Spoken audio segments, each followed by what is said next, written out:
हातिम अपने साथियों के साथ उस मौत के जंगल में पहुंच चुके होते हैं। उनको मौत के जंगल में पहुंचते पहुंचते अंधेरा हो जाता है। वहीं अगली सुबह हातिम और उनके साथी मौत के जंगल का सफर आगे बढ़ाते हैं। तभी कुछ दूर जाने पर घोड़ा आगे नहीं जाता।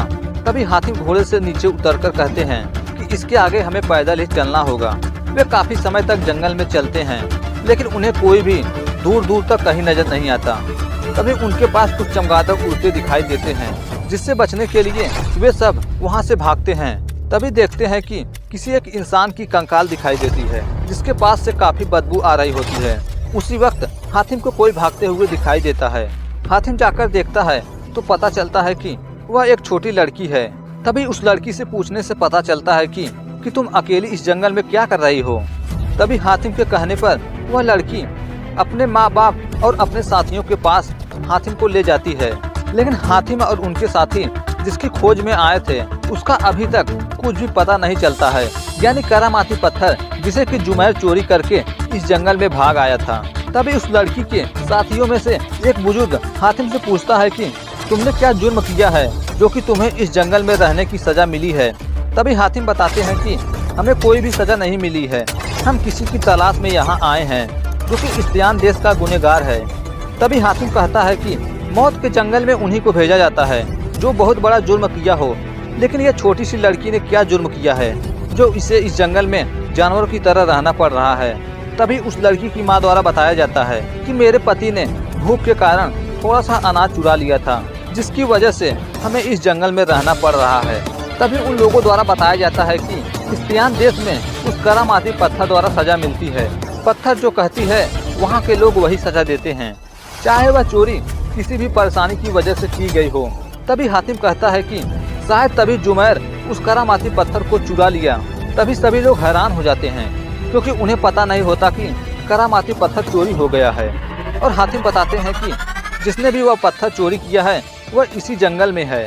वहीं दूसरी तरफ उसी जंगल में किसी खुफिया जगह पर मौजूद जल्ला अपने खतरनाक भेड़ियों को बुलाती है और फिर उसे हातिम को खत्म करने के लिए भेजती है, ताकि वह जरगाम के हुक्म को पूरा कर सके। काफी रात हो जाती है। तभी परिजात उन लोगों से पूछती है कि क्या तुम लोग जुमैर को जानते हो। वे लोग साफ मना कर देते हैं कि हमने जुमैर को कहीं नहीं देखा। तभी भेड़ियों की गरजने की आवाज़ सुनाई देती है। तभी सभी लोग अपनी जान बचाने के लिए छुप जाते हैं। उसके बाद वह खतरनाक भेड़िया वहां आता है। तभी भेड़ियों की गरजने की आवाज़ सुनकर वह छोटी सी लड़की डर के मारे चीख उठती है। तभी वह भेड़िया उस लड़की की आवाज़ सुनकर उस लड़की को बाहर निकालता है। तभी हातिम भी उस लड़की को बचाने के लिए बाहर निकलते हैं और चाकू से उस पर वार करते हैं। तभी वह भेड़िया उस लड़की को छोड़ देता है, लेकिन उसके नाखून से लड़की के हाथ में निशान पड़ जाते हैं। वहीं हातिम वहां से भागते हैं और हातिम का पीछा करते हुए भेड़िया भी वहां जाता है। उन दोनों के बीच काफी समय तक लड़ाई होती है।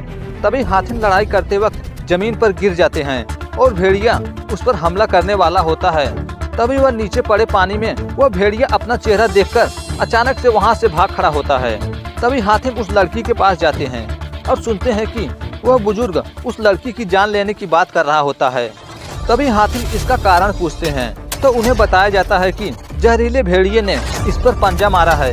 यदि हमने इसे नहीं मारा तो यह लड़की कुछ समय बाद भेड़िया बन जाएगी। तभी हातिम उन लोगों से इसका कुछ उपाय पूछते हैं तो हातिम को बताया जाता है कि यदि वही भेड़िया इस लड़की के जख्म से जहर को निकाल दे तो ये लड़की ठीक हो सकती है। और बताया जाता है कि हमारे पास सिर्फ सुबह तक का ही समय है। तभी हातिम के प्लान के तहत हातिम अपने दोनों साथियों की मदद से उस जंगल में किसी स्थान पर एक जालनुमा पिंजरा बनाते हैं और हातिम उस भेड़िए को ढूंढकर उस स्थान पे ले आते हैं। उसके बाद हातिम के दोनों साथी उस भेड़िए को उस जाल में बंदी बना लेते हैं और उस लड़की के पास जाकर उसकी जख्म का सारा जहर निकलवा देते हैं। वहीं अगली सुबह तक भेड़िए को वहीं बंदी बनाकर रखते हैं। तभी वे देखते हैं कि सुबह होते ही भेड़िया अचानक से इंसान के भेष में आ जाता है। तभी उस इंसान से पूछने पर पता चलता है कि वह भेड़िया मानव कोई और नहीं बल्कि जुबैर ही है, जिसने इंसाफ की देवी की करामाती पत्थर को चुराया था। उसकी इस हाल के बारे में पूछने पर बताया जाता है कि एक दिन की बात थी, मैं और मेरा भाई बढ़ई के यहाँ काम करते थे और मेरे भाई ने गलती से अपने जेब में लकड़ी छीलने वाली छीलन को अपने जेब में रख लिया था, जिसकी वजह से करामाती पत्थर के द्वारा दी गई सजा के तौर पर उसे इस मौत के जंगल में छोड़ दिया गया। तभी मैंने फैसला करके उस करामाती पत्थर को ही चुराकर अपने भाई को ढूंढने के लिए इस जंगल में भाग आया। तभी जंगल में भटकते भटकते वह एक ऐसे अजीब से जगह पर पहुंच जाता है जहां पर एक लड़की मिलती है। वह कोई और नहीं बल्कि जल्ला ही होती है। तभी वह कहती है कि तुम्हारा भाई जिंदा है और वह उसके भाई का पता बताने के बदले में वह करामाती पत्थर मांगता है, जो कि जुबैर उसे वह पत्थर दे देता है। तभी वह जल्ला अपनी शक्तियों और ताकत के बल पर उसे अपना गुलाम खुखार भेड़िया बना देती है। इतना सब कुछ जानने के बाद ये लोग जुबैर को मारने की बात करते हैं। तभी हाथी सबको शांत करता है और पूछता है कि इसका कुछ तो उपाय होगा। तभी जुबैर बताता है कि इसका एक ही उपाय है, वह है जल्ला की मौत। हातिम जुबैर को पूछता है कि उसकी मौत कैसे होगी। तभी हातिम को बताया जाता है कि यह तो मैं नहीं जानता, लेकिन मैं वहां तक पहुंचने का रास्ता तुम्हें बता सकता हूं। जो कि जुबैर बताता है कि सामने के किले के नीचे एक खुफिया सुरंग है जो तुम्हें सीधे उस किले तक पहुंचाएगी। हातिम को वहां जाने से पहले जुबैर उसे एक पट्टी नुमा कोई चीज देता है जिसे वह अपने हाथों में पहना हुआ होता है, जो कि वह पट्टी नुमा चीज जुबैर को उसके भाई ने दिया था, जो कि वह अब उसे हातिम को पहना देता है। हातिम कासिम के साथ जा ही रहा होता है।